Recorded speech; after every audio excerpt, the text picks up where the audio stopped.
Hello there. I'm pissed off. But I have many reasons to be pissed off, honestly. The main topic of this video has been bugging me, but I have many reasons to be pissed off.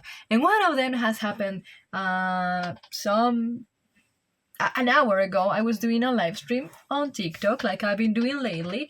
And after 10 minutes, there was a user with no followers that was insulting me, insulting people on the live stream, basically, in a subtle way. And his nickname was Pan with a slur. So when I was answering to that person that was insulting us, suddenly my live stream shut down and I got a strike warning saying that that I have been promoting hateful speech, and no explanation. I guess that was the reason, because otherwise nothing bad was happening.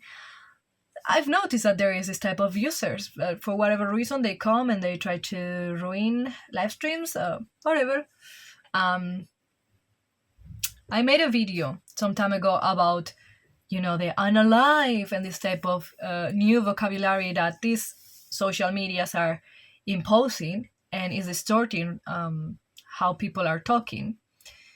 And this is kind of related because I didn't do anything wrong. I was answering to one user that was coming to harass me, but I don't know if I honestly don't know if that person reported the live stream as hateful because I said his nickname, or if it was the automatic filter, which in any case he was aware of. That's the politics of TikTok, and I know, so I cannot complain. I appealed and I didn't get a positive answer. They were like, oh no, you cannot come back until tomorrow, and I still don't know if that was the reason. So there's two perspectives here. Is that right? Well, I said a word that it was not allowed on their politics no matter what, so I should have known. Like I was saying on the video of the unalive polemics. So in reality, I cannot complain. I bite. I fell for it. And I said the word. On the other hand, it's stupid. It's fucking ridiculous, and but it's the norm. And I broke that stupid norm, and that's why I've been punished. That's not the main topic of the video, but this is the introduction, and I've been already talking for over 3 minutes. The main topic of this video is something that I've seen over the years, but especially lately. There's been a very bad accepted way of functioning in society in general, and I see a repeating pattern in the music world in particular, because it's what I'm more involved with, and is not taking responsibility of the fuck-ups. This is not new. How many festivals, promoters, and even bands are canceling events and then making posts crying like, oh, we barely sold any pre-sale tickets, we don't have the support, we are canceling.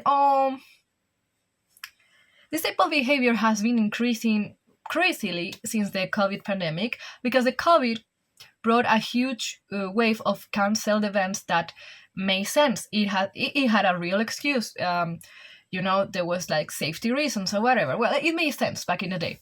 Better be safe than sorry. But of course, if you give an inch to someone, they take a mile. And that's what has been happening. People started cancelling more and more and more. The events that in a time before the pandemic will happen, not super successfully, but they will happen, they are not happening anymore. And they were using back then the COVID as a scapegoat, and nowadays they have adopted that as a habit, but without the excuse of COVID, because it's not there anymore. So you see, whenever you're putting an event, you need to count with the good, the bad, and the ugly. Unless there's a major force behind, like COVID, it is your responsibility to go with it and do it, because the show must go on. If you announce a festival, a concert, whatever it is, you have a compromise. There's people interested, there's artists that are going to be featured. But no, what happened these days is that there is a bunch of people that put an idea, and it's just an idea, it's not a real project. And they expect others to take the responsibility, to finance it, to promote it, to cover it up, absolutely everything. So when that event is announced by a promoter, let's say, and not enough people seem to be interested in buying pre-sale tickets or whatever, they suspect that the expenses are not going to get covered, and they cancel. They play the victim on social media, because, it's the world of social media, and they blame the audience for not supporting music. They even gaslight the bands into believing that is what is happening. That, hey, I'm the promoter, and that's it. It's the people that should carry on with the events. And it's not that the case. The promoter should be the one taking care of everything. It should be that way. It's his idea, it's his event, and it should happen. That's not today's topic either. It pisses me off. It pisses me off a lot, and it probably should be another video expanding more about that. But this is, however, an example of the lack of accountability in the industry. It's everywhere. It's everywhere. It's everywhere. Today's topic in those terms, but on a different scenario.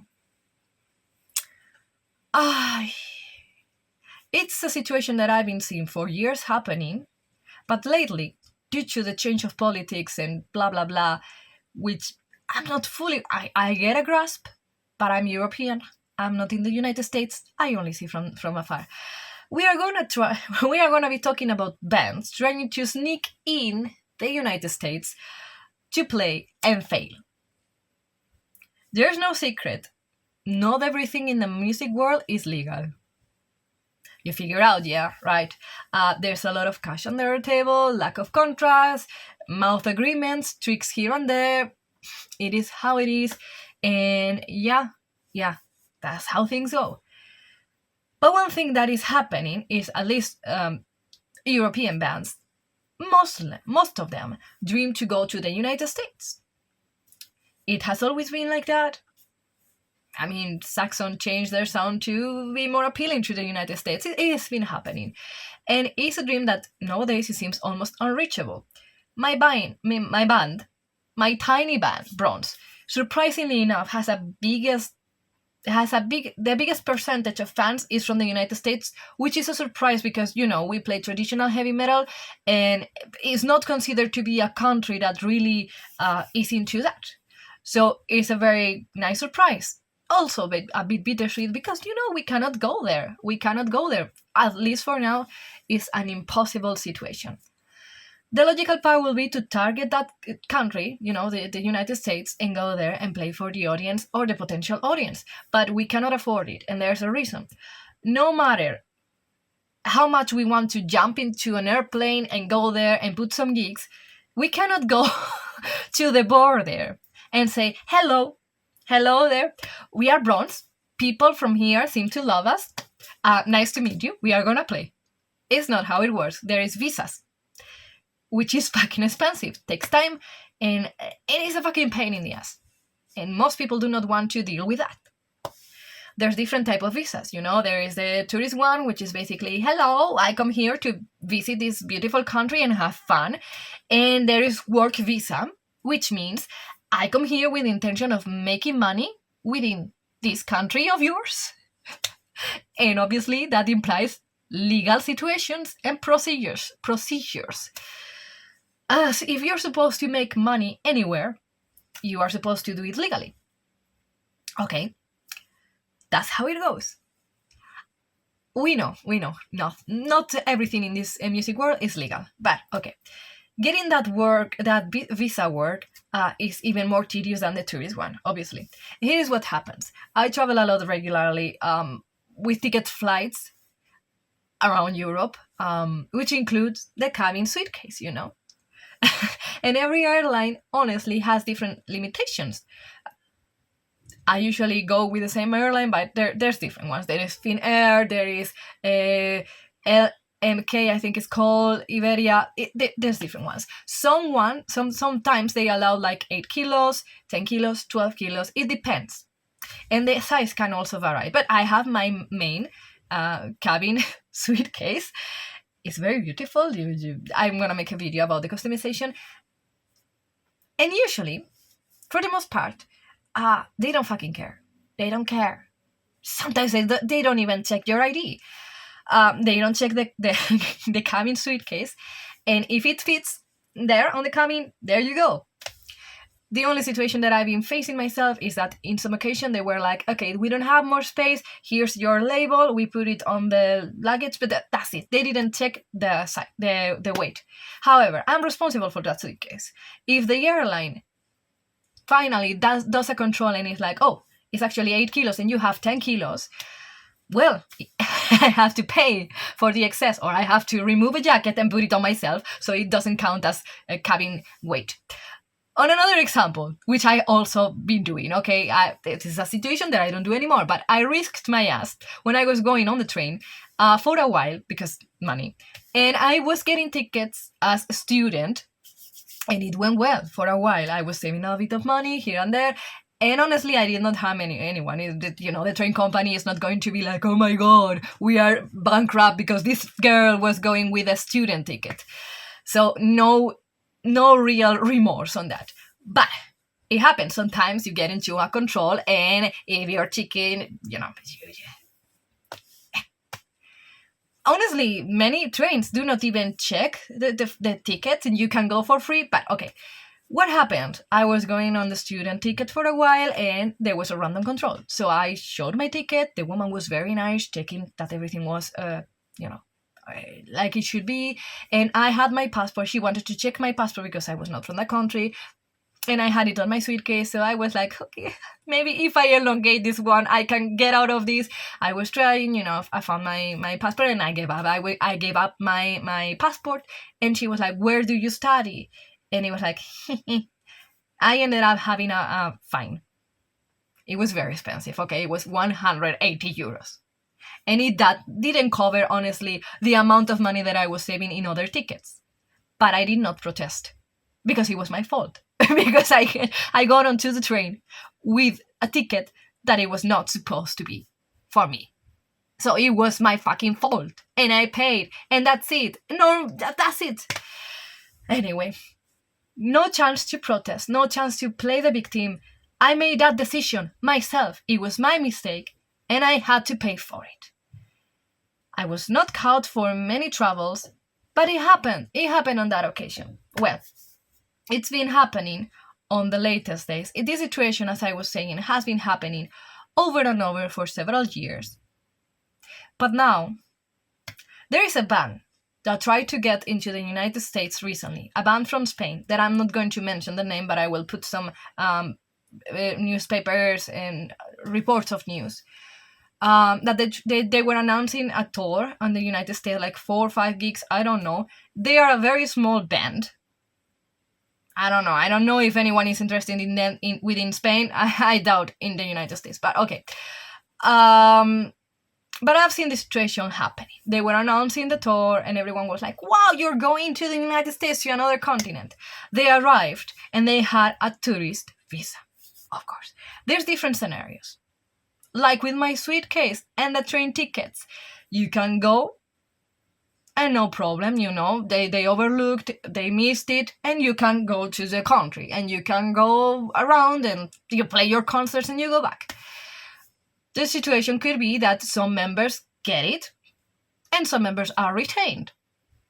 And the situation could be that all the members are, retained and sent back to the country. What happened here is that 2 members managed to cross the border and 2 members were retained over 20 hours with questions of all sorts and, whatever.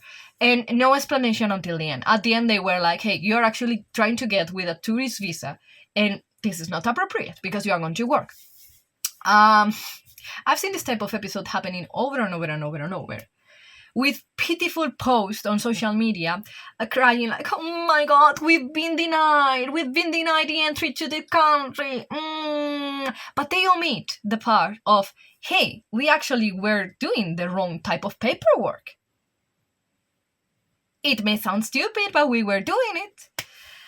We are not talking about an unfair situation of, hey, we had everything prepared, which has happened. I'm not talking about the situation of we had all the visa prepared, it was all legal, we paid this amount, and we got there and it was denied. That fucking sucks. But it's not the type of situation that I'm denouncing here. It's a situation of you took a tourist visa and then you complain because you were rejected when you were going to work. Well, as I was mentioning, this Spanish band had the situation and it fucking sucks. Maybe they didn't know. They are saying that it was the promoter there, I guess, that was saying that it's okay, that they could go and no problem, there will be no problem. And maybe he was booking 3 other bands, whatever it was, and none of them got an issue. And it happened that this one had. But it was not the rules. It was not the rules. They arrived, 2 guys were retained, and they were held hostage for 20 hours there. Hostage, and that's it. And they are so traumatized. I have no clue how much experience do they have, or what happened. The thing is that they made a post crying on social media, and that got to the news, TV, newspapers, all sorts. And the infuriating part, what has been triggering me, is that the headlines of the fucking news are saying something like, oh, Trump and the tariffs, so bad, everything is so difficult for musicians these days. What does that have to do with this? That is a rule that has been going on for years. I mean, I'm not saying Trump is good or bad. Now, I don't care, because he's not relevant to this situation.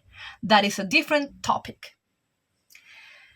This has been happening for years. Trump is all over the place, stirring up the moment, but he is the scapegoat in this situation. And I fucking find it unfair. Because, you can talk all of the things that he's doing, all of the things that he may not be doing. Okay, they're there. But this particular one, he's the scapegoat. He's the scapegoat, basically. And these journalists are making TV shows, reports on newspapers, with this type of headliners that I'm gonna be leaving here, and I will translate to English so you can understand. Like, the odyssey to enter the United States, a problem beyond Trump's tariffs. That is not ethical. That is not ethical. That's unbelievable, and I do not approve. I don't like this type of behavior. The band is admitting on the interviews that they did wrong the visa, because apparently it was the promoter. But nobody else is responsible for this. Apparently, it's Trump's fault. Are you kidding me?